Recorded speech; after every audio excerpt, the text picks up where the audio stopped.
안녕하십니까, 신주교 목사입니다. 신주교 목사와 함께하는 잠언 묵상, 오늘 101강이 되겠습니다. 오늘 우리가 묵상할 말씀은 잠언 17장 10절에서 12절 말씀입니다. 한마디 말로 총명한 자에게 충고하는 것이 매 100대로 미련한 자를 때리는 것보다 더 깊이 박히느니라. 악한 자는 반역만 힘쓰나니 그러므로 그에게 잔인한 사자가 보냄을 받으리라. 차라리 새끼 빼앗긴 암곰을 만날지언정 미련한 일을 행하는 미련한 자를 만나지 말 것이니라. 자, 이 말씀으로 사랑의 배신자라는 그런 제목으로 함께 말씀의 은혜를 받고자 합니다. 오늘 이 10절은 지혜로운 한마디의 효과에 대한 그런 교훈입니다. 이 구절은 뭐뭐보다 뭐뭇이 더 좋다라고 하는 그런 비교 자문입니다. 한마디로 총명한 자에게 충고하는 것이 매 100대로 미련한 자를 때리는 것보다 더 깊이 박힌다라고 그렇게 말씀하고 있는 것이죠. 곧 여러분, 교육의 효과에 있어서 체벌의 효과보다는 말을 통한 경계가 더 깊음을 가르치고 있습니다. 물론 지혜 있는 자에게는 한마디로 그렇게 족할 수 있겠죠. 온화한 꾸중 한마디면은 그런 지혜로운 자의 머리에 들어갈 뿐만 아니라 그 마음에도 들어가서 그에게 강력한 감화를 준다는 것입니다. 즉, 양심에 한 가지 암시만 주어도 그것은 저절로 진행하여 할 일을 이루고 마는 것입니다. 여러분, 11절은 악한 자의 반역에 대한 교훈입니다. 악한 자는 반역만 힘쓰나니 그러므로 그에게 잔인한 사자가 보냄을 받으리라, 그렇게 말하죠. 여러분, 악한 사람은 순종하고 받아들이기보다 자기의 아집에 사로잡혀서 늘 반역을 시도하지요. 여러분, 이 구절에서 반역이라 함은 정부나 왕에 대한 반역으로부터 하나님에 대한 의도적 반역까지라고도 볼 수가 있는 것입니다. 절대적인 권한을 소유한 그런 군주 사회에서 왕에게 반역하는 행위는 왕이 보낸 사신에 의해 참혹한 죽임을 당하는 결과를 초래할 수가 있는 것입니다. 그리고 하나님에 대한 의도적인 그런 반역에도 잔인한 사자를 보내므로 상당한 대가를 치르게 될 것을 말합니다.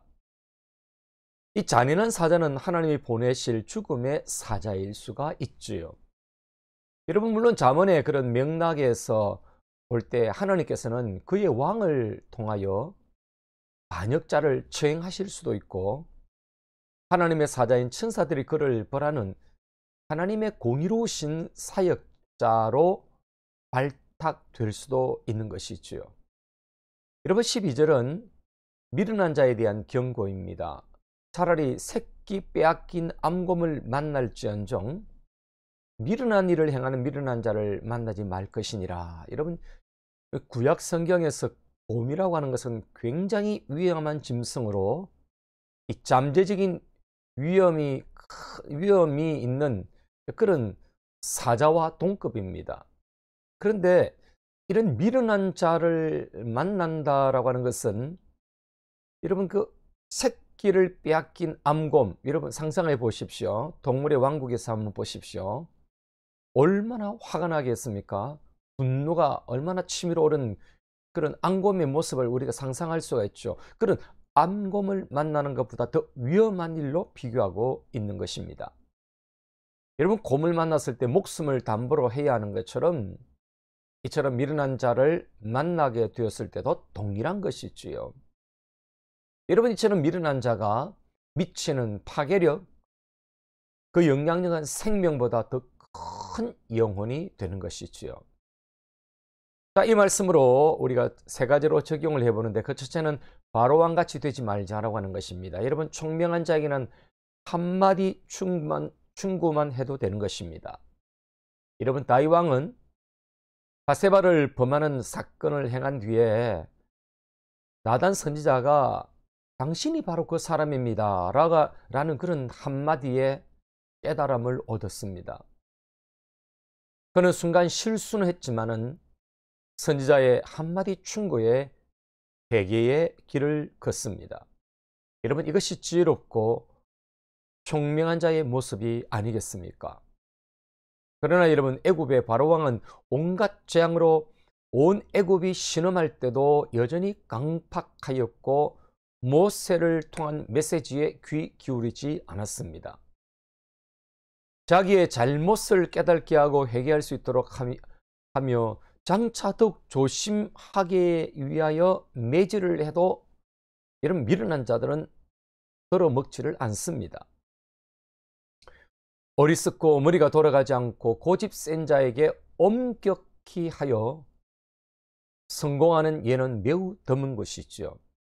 이런 하나님의 사람들은 총명한 자로 날마다 그 심령을 부드럽게 해야 합니다.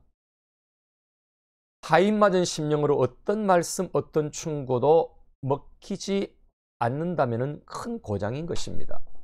하나님의 말씀을 듣는 시간도 심령의 그 튼을 걷어제치고 강력한 말씀의 빛 앞에서 자신을 노출시켜서 치료받고 회복의 시간을 가져야 하는 것입니다.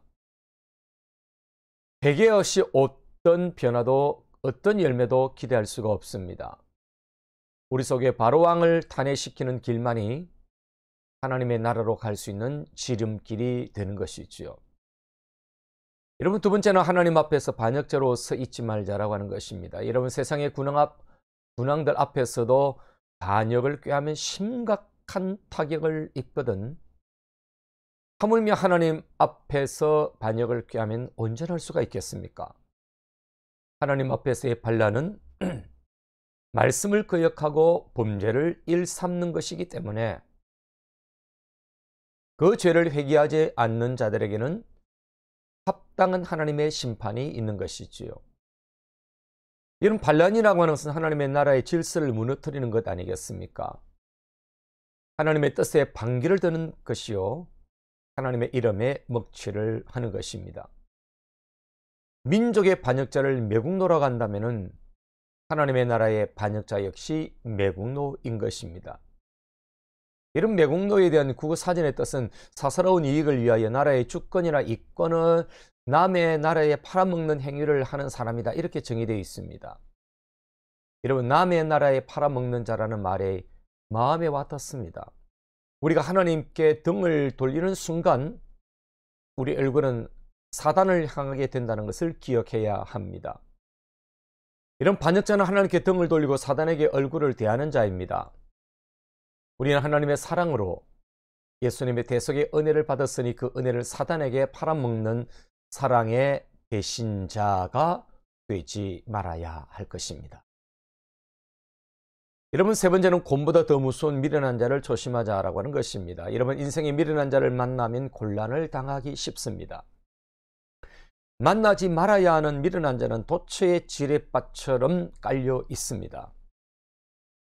아벨을 죽인 가인은 하나님의 음성을 외면한 미련한 자입니다.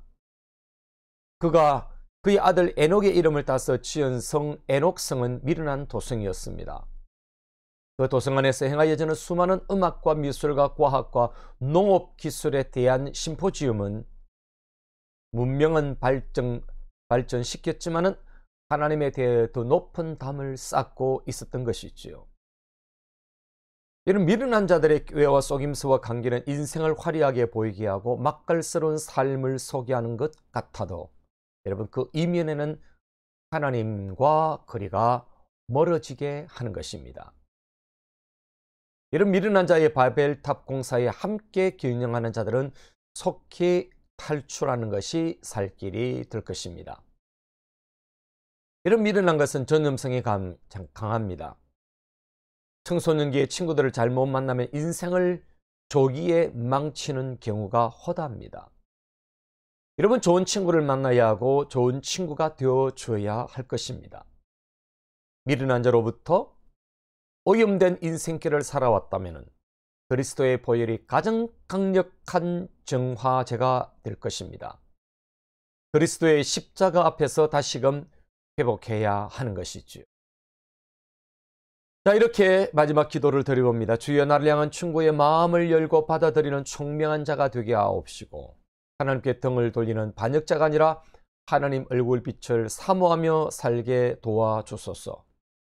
지혜롭지 못한 미련한 자들을 조심하게 하시고 깨어 있게 하소서. 아멘.